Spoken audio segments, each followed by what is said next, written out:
Good morning, everyone. It is 8:30 on Thursday, September the 10th, and it's morning briefing time.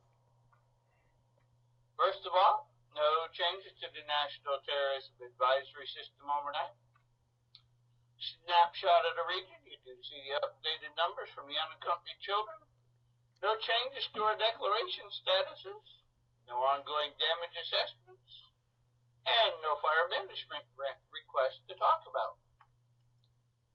As we now switch over to the Geo platform, still have some of those funny colors on the map this morning. Mark's going to talk about that in a minute. Before we go there, no changes to the national or regional centers. All are at level 4 steady state. No changes to the status of our state EOCs. All are for Louisiana, which remains at crisis action team. No changes to the status of our IMAX. No changes to shelters. We've got 0 in the 5 states. And no significant power outages to talk about this morning. Now we turn it over to Mark at the Weather Service. Alrighty, good morning, everybody.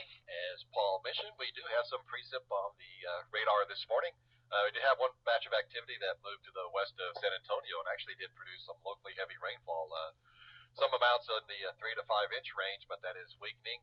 And we're still seeing some thunderstorms along the Texas and Louisiana coast, producing some locally heavy rainfall. And some rain this morning over northern Louisiana, some very welcome rainfall, as we'll take a look at the drought monitor later on as the drought continues to expand across portions of East Texas, northern Louisiana, and southern Arkansas.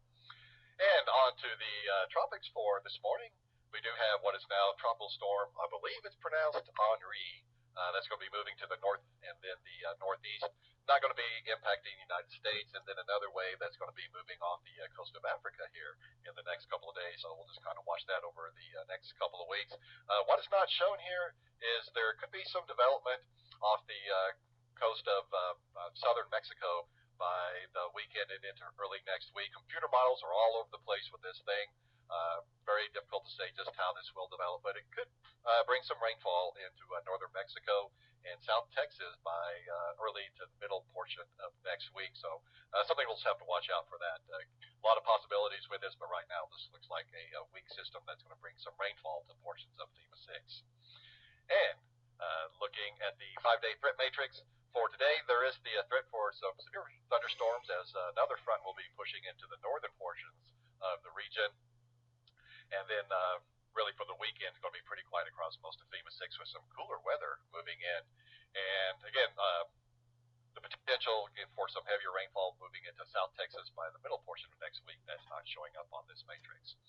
And so for the severe threat for today, there is a slight risk for portions of Kansas, and then you see where the marginal risk extends down into northern Oklahoma and the Texas Panhandle. And it looks like possibility of some damaging winds and some hail with that, but overall the threat is pretty small for today.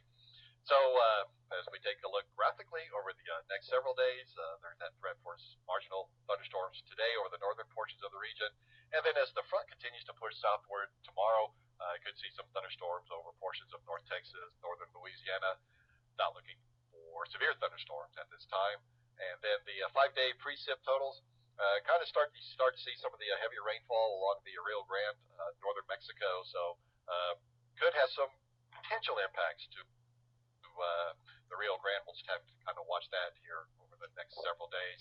And also some heavier rainfall along the Louisiana coast as well, where they could definitely use the rainfall. But for the most part, not looking for too much rain across Fema 6 over the upcoming 5 days.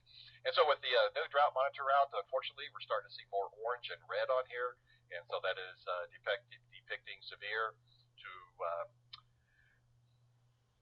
severe drought, and that is expanding into northern Louisiana, southern Arkansas, as well as into East Texas. So here we were, a month or two ago, we were looking great as far as drought, and now it's starting to return back to the region. And on the map on the right there on the drought monitor, you see the yellows, and that is where the drought has been expanding. And so specifically looking into northern Louisiana, the D3, the D4 drought, the extreme to exceptional drought, is now up to about 8% over the northern portions of Louisiana. And on to space weather. We are looking at the potential for a G1 storm for tomorrow and into Saturday, but overall the impacts are looking pretty minor from that. So that will conclude the weather briefing for this morning. I'll toss it back to you, Paul. Thank you, sir. If anybody has any questions, you know the drill. Type it in the chat window. If you're on the phone, ask your question. In the meantime, we take a look at the rest of this week.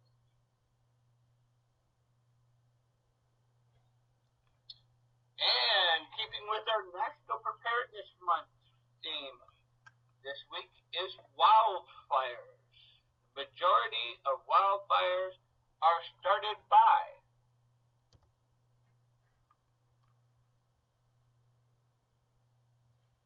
I'm getting some answers in, and the majority is correct. Humans start most of it.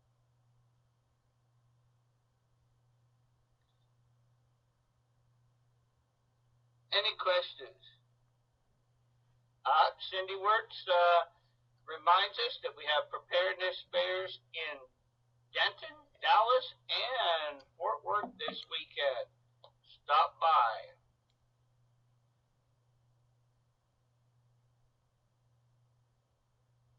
Any other questions or comments this morning? All right, everyone, have a great Thursday. We'll talk to you tomorrow.